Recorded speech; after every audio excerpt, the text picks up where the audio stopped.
বুঝছো? এই যে হ্যালো গাইস, ঘরে কারেন্ট নেই, মোটর গরম লাগছে, ওই জন্য ওর বাবা বেলকনিটা সুন্দর করে মুছে দিচ্ছে। এইখানে জানি ঠান্ডা হয়, সুন্দর করে ক্লিন করে দিল মুছে। এবার ঘুরতো এখানে বসে হাওয়া পাবে কি, কারণ ঘরে কারেন্ট নেই তো,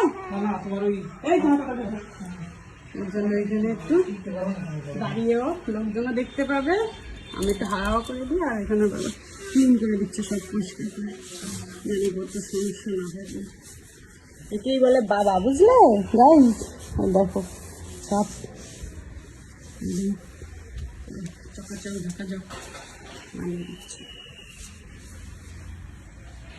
ঠিক আছে গড্ডু, এবার এবার খেলো তুমি। হ্যাঁ ওই যে ঠিক আছে বলে দিয়েছে, হ্যাঁ ঠিক আছে। গড্ডুর গরম লাগছে, ওই জন্য প্যান্টু পরে আছে, জামা জমা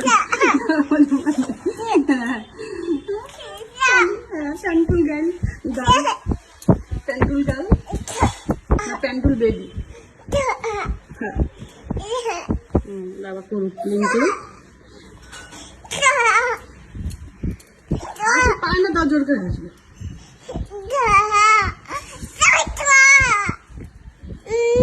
খুব মজা পাচ্ছে এখানে দাঁড়িয়ে, বেশি লোকজন দেখছে, গাছপালা দেখছে না, ওর জন্য বেশি মজাটা আসছে। এখানে হালকা হালকা হাওয়াও আসছে চারপাশ দিয়ে, যেহেতু সব জায়গাটা খোলা খোলা আছে।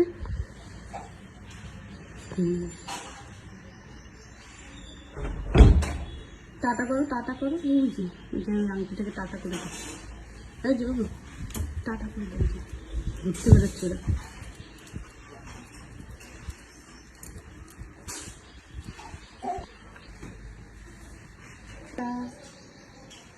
ওইদিকে টাটা করো, ওই যে ওইদিকে, ওই যে চলে গেল, ওই যে টাটা। এতক্ষণ পরে টা কোথায় চলে গেছে, এখন বলে টা। এখন টাটা, এই যে টা টা।